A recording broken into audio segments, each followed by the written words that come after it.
जिस बेंच पे यह बैठती है उस बेंच को हवन से शुद्ध करवाना पड़ेगा, उसको धोना पड़ेगा। ब्राह्मणी एकदम घर से बाहर आई, उसने तुरंत मुझे आते ही डांटा कि है चूड़े चमारोगे, तुम क्या कर रहे हो, ये भागो यहाँ से, नल का खारा पानी देना शुरू कर देगा।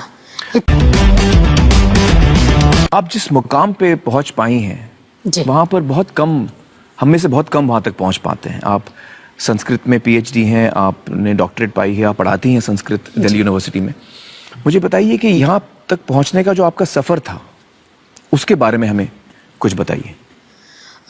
सर एक्चुअली मैं हरियाणा के ऐसे पिछड़े हुए गांव से हूँ जहाँ दलित समुदाय में पढ़ने का अधिकार के साथ साथ अवसर भी नहीं है।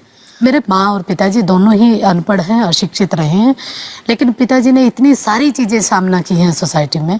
उनको लगा कि अगर मैंने ऐसे ही अपनी ज़िंदगी अपने बच्चों को भी दी तो शायद मेरा बच्चे का पैदा करने का या उनको मैं वो नहीं बना पाऊंगा जो मैं नहीं बन पाया। तो मेरे पिताजी ने हमेशा ये चाहा, हम पिताजी नहीं बोलते थे, चाचा बोलते थे। अच्छा। तो चाचा हमेशा चाहते थे कि हम खूब पढ़े जी। इसमें पूरा का पूरा सफ़र बहुत सारी असुविधाओं से, बहुत सारे उत्पीड़न से, बहुत सारी चीज़ों से मतलब जूझते हुए यहाँ तक पहुँचा। मुझे आज भी याद है मेरे स्कूल में, क्योंकि हरियाणा के सरकारी स्कूल में मैं थी, उनमें मटका पानी का भर के लेके आते थे और वो मटका क्लास में रख दिया जाता था। और क्योंकि मैं वाल्मीकि समुदाय से संबंध रखती हूँ, मतलब सभी क्लास में सारे पानी पीते थे, लेकिन हमें नहीं पानी पीने दिया जाता था, क्योंकि हम उनके घरों में काम करते होते थे, झाड़ू लगाते थे, मैला उठाने वाला ऐसा गंदा काम उनके अनुसार करते थे। तो पानी वो खुद पिलाया करते थे हमें डाल के। अधिकार नहीं था कि आप पानी लें? हम अपने हाथ से नहीं ले सकते थे। मुझे आज भी याद है हमारे यहाँ वर्दी पहनने के लिए थी, स्कूल में यूनिफॉर्म थी, गुलाबी कमीज, सफेद सलवार और सफेद दुपट्टा। लेकिन दलित एससी जिसको संबोधित किया जाता है, उसमें जितने भी हम स्टूडेंट थे हमें यूनिफॉर्म स्कूल से मिलती थी। अच्छा। वो ब्लू कलर का होता, नीला, फीका नीला, बल्कि और दूर से पहचाने जाते थे बच्चे कि ये दलित कम्युनिटी के बच्चे हैं। मुझे जब ये वर्दी का कपड़ा जो मुझे मिला, मैंने एक दिन ऐसे ही कहा टीचर को, मैंने कहा सर मास्टर जी जब आपको कपड़ा ही देना है तो आप हमें सफ़ेद दे दीजिए या पिंक दे दीजिए। आपने कहा है सर? तो मास्टर जी ने मुझे बहुत खराब शब्दों में तुरंत ये कहा, अच्छा अब तेरे से पूछना पड़ेगा मुझे कि कौन से कलर का हमें देना चाहिए, कौन सा नहीं। एक बार मैं इसको बल्कि बहुत मुश्किल से बता पाती हूँ।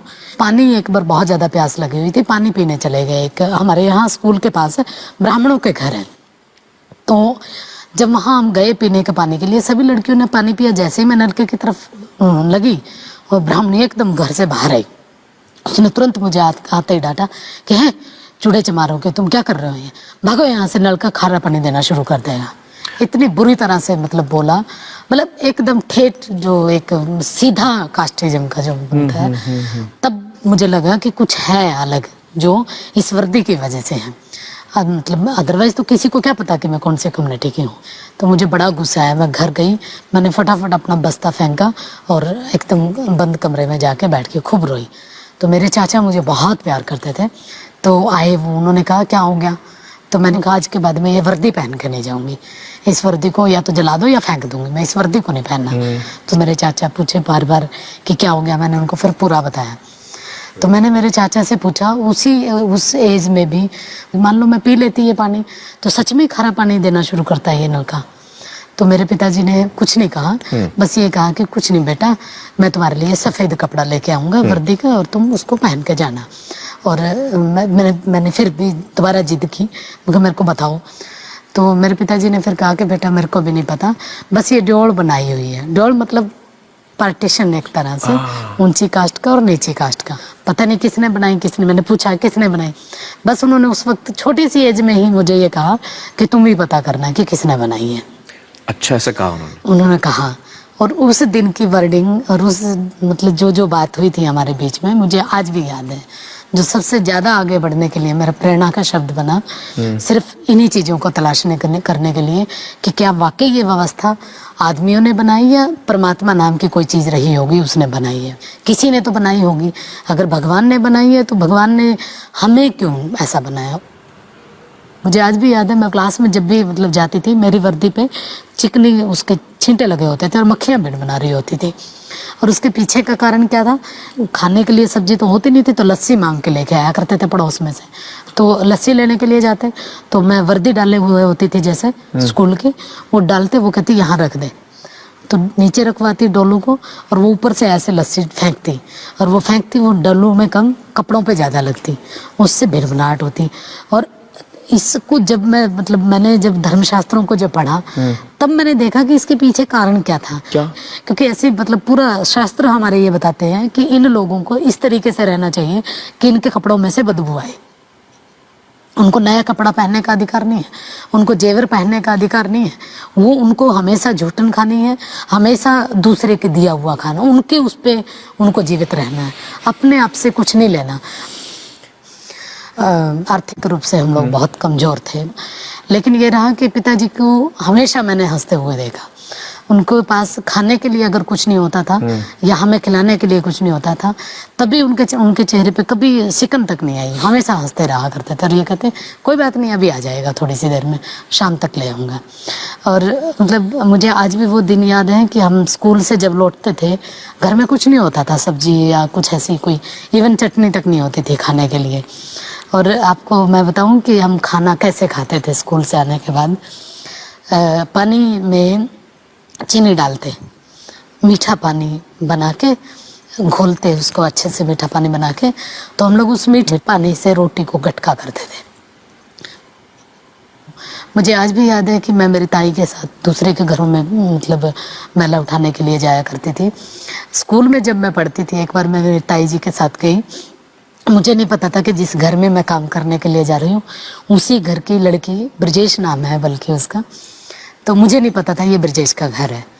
तो क्योंकि घर में तो आना जाना तो बहुत बाद की बात है ना, मतलब एक पूरा हमारे तो घर ही गांव से बाहर है बिल्कुल जी एकदम। जी जी जी।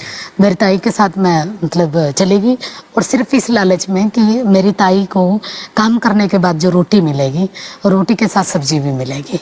जैसे ही मैं वहाँ पहुँची, मैंने देखा कि ये तो मतलब ब्रजेश है, उसने भी मुझे देख लिया और मैंने भी देख लिया। खैर जो कूड़ा और जो गंद जो मल होता है, जो वो मेरी ताई के साथ मैं उठवाती रही, वो डाल डाल के आती रही, लेकिन देख चुकी थी वो मुझे। खाने के लिए तो मिला जरूर, लेकिन अंदर से ये रहा कि कल पता नहीं क्या होगा, मतलब जैसे कुछ छीन लिया जाए बच्चे से। खैर मैं अगले दिन स्कूल पहुँची, मेरे से पहले ही सारी चीज़ें स्कूल पहुँच चुकी थी। जैसे ही पहुंची और मतलब लड़कियों ने घेरना मुझे शुरू कर दिया, जिनको नहीं पता था उनको भी उसने खूब जोर जोर से के बताया। क्लास में आके फिर उसने बताया कि अच्छा तू अपने ताई के साथ टोकरी क्यों नहीं उठा रही थी, तू तो सिर्फ डाल रही थी हमारे घर में टट्टी को। तो मेरे को गुस्सा आया, मैंने उसको एकदम तख्ती मारी यहाँ पे, और फिर उसने मुझे मारी यहाँ पे। मुझे आज भी निशान है मेरे यहाँ पे उसके तख्ती का, लेकिन ये कोई बड़ी बात भी नहीं थी मेरे लिए, ऐसी लगती रहती थी। और क्योंकि उसका जो जख्म था वो तो अंदर था, तो बाहर तो बहुत कम था। तो लेकिन जैसे ही वो लड़की घर पहुंची, फिर उसने अपने घर में बताया, तो उसके घर वाले एकदम मतलब, क्योंकि वो ऊपर कास्ट के थे, सीधा मेरे घर में आए उलाने। अच्छा, वो गुस्से होके आ गए? गुस्सा हो गए और मेरे चाचा के पास एकदम आए। सीधे शब्दों में उन्होंने ये कहा कि चूड़ों की इतनी औकात कि हमारे बच्चों के ऊपर हाथ उठाए। मेरे चाचा ने माफ़ी वगैरह मांगी, फिर उसके बाद वो चले गए अपने अपने घर। फिर मेरे को डर तो अंदर से लग ही रहा था कि अब पता नहीं चाचा क्या कहेगा, स्कूल ही ना बंद करवा दें। तो उन्होंने बस मुझे ये कहा कि ठीक किया, डरने की जरूरत नहीं, मैं तुम्हारे साथ में। और सच में वो मेरे साथ ही रहे, हमेशा साथ रहे। क्या बात है। जब मैं छोटी सी क्लास में थी, 7th क्लास में ऑप्शन बनता है, तो सभी लड़कियों ने संस्कृत चुना, कईयों ने जो मेरे पास आसपास थे। मैंने भी सोचा संस्कृत ले लेते हैं। जैसे मैं पहुंची, मेरे जो स्कूल टीचर थे उन्होंने कहा नहीं, तुम क्या करोगे इसको पढ़ के, और वैसे भी तुम लोगों को तो पढ़ना तो है नहीं कुछ, हमारे घरों में जाके झाड़ू पोछा लगाना है, कूड़ा उठाना है, गंदगी साफ करनी है, हो गया बहुत हो गया, ऐसे कहा उन्होंने। मैं असल में मुझे ना जो चीज़ मेरे को मना कर दी जाती है उसमें मुझे ये रहता होता है कि मेरे को यही करनी है, चाहे मुझे ना भी आती हो तब भी। मैंने कहा नहीं, अब तो मुझे यही पढ़नी है। आपके मास्टर जी किस समाज के थे? मेरे मास्टर जी पंडित जी थे। बहुत सारी चीज़ें ऐसी चलती रही, ये स्कूल का है पूरा। फिर कॉलेज में मुझे आज भी याद है, मेरे ताऊ जी ने जब कहा कि बाहर लड़की को भेजेगा मेरे दादे का नाम लेके कि इज्जत चली जाएगी, तब मेरे पिताजी ने जो कुछ कहा था, मैं वहीं थी। मेरे ताऊ जी को सीधा ये कहा था, इतना प्यार करते थे जिनको वो, कि मुझे जो मर्जी कहे, लेकिन मेरे चांद के बारे में नहीं। ऐसा ना कहो। जो भी फैसला करेगा मैं और मेरा चांद करेगा, इसमें बोलने का किसी को भी कोई अधिकार नहीं, चाहे वो कोई भी करे। ऐसे करते करते फिर कॉलेज पहुंचे। कॉलेज में पहुंच के 60 किलोमीटर दूर कॉलेज था, बस में हम लोग आया जाया करते थे। बड़ा मुश्किल था एक तरह से, लेकिन ये था कि मैं, मेरे पिताजी, मेरी माँ, हम दोनों तीनों सारे दिहाड़ी मजदूरी किया करते थे। दिहाड़ी मजदूरी का मजदूरी मतलब क्या होता है? दिहाड़ी जो क्या जैसे सड़कों पे काम करते हैं। अच्छा, डेली वेजेस डेली वेजेस जिसको बोलते हैं, ये करना लेबर एक तरह से। मैं जैसे बजरी बिछाने का काम करते थे, टोकरी लेके जाने का। एक सबसे बड़ी बात ये थी कि जिस कॉलेज में मैं पढ़ती थी, उसी कॉलेज पे बाई चांस एक बार सड़क का काम बनना शुरू हुआ, और दिहाड़ी हम लोग लगे हुए थे ही, लेबर में थे। जैसे ही लड़कियां निकली, उन्होंने तुरंत ये कहा, अरे अरे देखो देखो कौशल काम कर रही है, कौशल दिहाड़ी कर रही है। और जानबूझ के आके उन्होंने कहा, अरे तुम कॉलेज नहीं आई आज, 3-4 दिनों से कॉलेज ही नहीं आ रही। इसलिए नहीं आ रही थी कि तुम्हें दिहाड़ी करनी पड़ रही है। लेकिन मेरे पिताजी ने मुझे हमेशा अपने काम के ऊपर फक्र करना सिखाया। वाह। कि अगर काम सही है तो उस पर फक्र करो। वाह। वो चाहे दिहाड़ी करने का काम हो या कलम चलाने का हो। बिल्कुल। और पढ़ते हुए भी मुझे मेरे ऊपर गर्व करते थे, और दिहाड़ी करते हुए भी। यहाँ पर मैं आपको उनका नाम पूछना चाहूंगा। आपके पिताजी का नाम बताइए हमें। मेरे पिताजी का नाम जयपाल था। जयपाल जी, वाह क्या बात है। फिर ऐसे ही काम करते करते मैं पढ़ी, मतलब ग्रेजुएशन कंप्लीट हो गई। फिर मुझे कुरुक्षेत्र यूनिवर्सिटी से पोस्ट ग्रेजुएशन करनी थी। एमए के लिए पहुंचने के टाइम में ये मुझे पता था कि बहुत महंगा होगा, तो मैंने सोचा कि कुछ दिन नानी के यहाँ रह लेती हूँ। नानी के साथ कुछ दिन रही। मेरी नानी भी मैला उठाने का काम करती थी, तो मैं भी मेरी नानी के साथ काम पे जाया करती थी एमए के दौरान। उसी से रोटी मिलती थी, वो रोटी हम खाते पढ़ते, ऐसा चल रहा था। फिर मैंने अपनी पोस्ट डॉक्टरेट जो की है वो जेएनयू से की है, जवाहरलाल नेहरू विश्वविद्यालय। जेएनयू का एक बहुत दिमाग में एक बना हुआ था कि बहुत बड़ी यूनिवर्सिटी है, बहुत मतलब वहाँ का डेमोक्रेटिक माहौल है, सारी चीज़ें हैं। लेकिन वहाँ जब मैं पहुँची हॉस्टल में, वहाँ भी ऐसे ही मेरी रूममेट जो मतलब ब्राह्मण थी, उसने कोई भी कसर ऐसी नहीं छोड़ी कि जिससे मैं यूनिवर्सिटी ना छोड़ पाऊँ। इतना टॉर्चर करती थी, बिल्कुल मतलब हर तरह के तरीके वो अपनाती थी, एक से एक। और हद तो तब हुई जब उसने मुझे हॉस्टल से बाहर निकालने की कोशिश की। वो ये चाहती थी कि मैं उसका रूम छोड़ दूँ। लेकिन खैर लास्ट में उसने मुझे जाते जाते ये कहा कि एक भंगी के साथ रहने से अच्छा है कि मैं इसको, मतलब आप, मैं ही रूम खाली कर दूँ। तो जेएनयू में भी, दिल्ली में भी आपको ऐसी चीजों का सामना करना पड़ा? इसी तरीके से, मतलब आप ये देखिए ना, हॉस्टल में इस तरीके से हो रहा है। और फिर उसके बाद इससे कई गुना कड़वा सच जब मैंने सुना, जिस बेंच पे मैं बैठती होती थी, ये कहा जाता था कि अगर जिस दिन किसी को ये पता लगा कि कौशल की ये कम्युनिटी है, जिस बेंच पे ये बैठती है, उस बेंच को हवन से शुद्ध करवाना पड़ेगा, उसको धोना पड़ेगा। और ये बात मैं ही सिर्फ नहीं जानती, मेरे गाइड भी जानते हैं। मैंने मेरे गाइड को सामने आके बताया कि ऐसे ऐसे करके एक स्टूडेंट मेरे बारे में ये कह रहा है। उस दिन के बाद मुझे लगा वाकई कि जेएनयू में आने का भी कोई फ़ायदा नहीं हुआ। उस दिन मैं वाकई जेएनयू छोड़ने का विचार किया। लेकिन बस पिताजी ने मुझे जाते जाते भी एक ही बात कही थी कि तुम्हें कोई कुछ भी कहता रहे, बस अपनी लाइन से नहीं हटना। अगर तुम अपनी लाइन से हटी तो कुछ नहीं कर पाओगे। कौशल जी, मैं यहाँ कहना चाहूँगा, काश हिंदुस्तान में सारी बच्चियों को आप जैसे आपको पिता मिला है, उस जैसा पिता मिले। ये तो मुझे, मतलब मैं ये कहूँगी कि हर बेटा बेटी को ऐसे ही माँ बाप मिलने चाहिए। और आज मैं ये भी कहूँगी, आज यहाँ पहुँच के, हर माँ बाप को बेटी भी ऐसी ही मिलनी चाहिए। इसलिए क्योंकि आज मैं जो कुछ हूँ, अगर मेरे पिताजी मुझे वो ललक पैदा नहीं करते मेरे अंदर, तो मैं यहाँ तक नहीं पहुँचती। और मुझे अपने आप पे गर्व इस बात का है कि मैंने आज सब कुछ किया है वो जो मेरे पिताजी ने चाहा था। बस फ़र्क इतना है कि मैंने जिसके लिए किया वो आज नहीं है। अभी भी मतलब जब मेरा दिल्ली यूनिवर्सिटी में अपॉइंटमेंट हुआ, तो जहाँ ज़िंदगी का सबसे खुशी वाला मेरे लिए दिन था, एक अपने अपने आप को साबित करने वाला दिन था।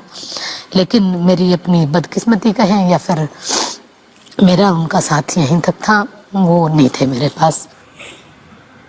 बस आज जो है कमी वो यही कि आज काश अगर पिताजी होते तो एक बार जरूर ये कहते कि उन्होंने जो कुछ किया था मेरे लिए, मैंने ज़ाया नहीं गया। बल्कि मैं आपसे बताऊंगा कि जहाँ भी हैं वो इस वक्त आपको देख रहे हैं, इस पूरा बात किया का मैंने पूरा उनका। एहसास उनको ज़रूर यकीनन है।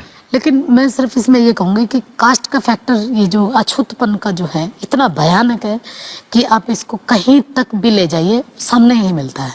इवन यहाँ दिल्ली यूनिवर्सिटी में रहते हुए भी आज भी वही स्थितियाँ हैं, आज भी ऐसे ही व्यवहार होता है जो उस 5वीं 4थी क्लास के बच्चे के साथ हुआ करता था, लेकिन उसका तरीका बदल चुका है। छोटी सी चीज़ मैं ये बताना भी चाहूँगी, अभी मैं तो यूनिवर्सिटी में प्रोफेसर लग चुकी हूँ दिल्ली में, मैंने वहाँ रेंट पे रूम लिया। वो उनको मैंने बता भी दिया था सीधा सीधा कि मैं दलित कम्युनिटी से हूँ। उसने तब कुछ नहीं कहा। मैं हर रोज़ थोड़ा सा लेट आती थी, क्लासेज होती थी।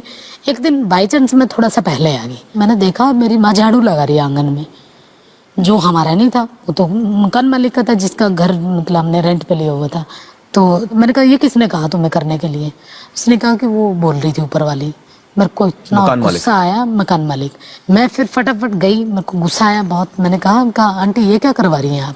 उसने कहा कि ठीक है, काम तो करना ही पड़ेगा, चाहो तो कमरा खाली कर दो। काम तो मैंने करना कहा ठीक है, मतलब? तो फिर मैंने अगले दिन ही रूम खाली कर दिया। फिर मोहम्मदपुर में आई, वहाँ भी ऐसे ही हुआ। फिर किशनगढ़ में आई, वहाँ भी ऐसे ही हुआ। मतलब किशनगढ़ वाले में तो बल्कि ऐसे हुआ कि हमने सफेदी करवाई उन्होंने दोबारा उस घर में जिसमें हमने छोड़ा। मतलब एक भी चीज़ ऐसी नहीं छोड़ते जिससे जरा सा भी मतलब हम अपने आप को ये माने कि हम इंसान हैं। कौशल जी, ये हमारी कमज़ोरी है और ये हमें हमारी सोच बदलने की बहुत ज़रूरत है। और मुझे बड़ी उम्मीद है हमारे यंगस्टर्स से, हमारे नौजवानों से, कि वो इस पे ख़ास ध्यान दें और सोचें। और मैं यही कहना चाहूँगा कि अगर मैं ये सोचूं कि पैदाइशी तौर पे मैं आपसे बड़ा हूँ तो मुझ में कोई मानसिक बीमारी है, तभी मैं ऐसा सोच सकता हूँ। कौशल जी, मैं आपसे कहना चाहूँगा कि आपने अपनी ज़िंदगी में बहुत हिम्मत दिखाई। बहुत बहुत शुक्रिया यहाँ आने का। और मैं आपको सलाम करता हूँ। और आपके पिताजी जिन्हें आप चाचा कहती थी, उनको हम याद करते हैं और हमारी दुआओं में हमेशा याद करेंगे। बहुत बहुत शुक्रिया हमारे साथ बातचीत करने के लिए।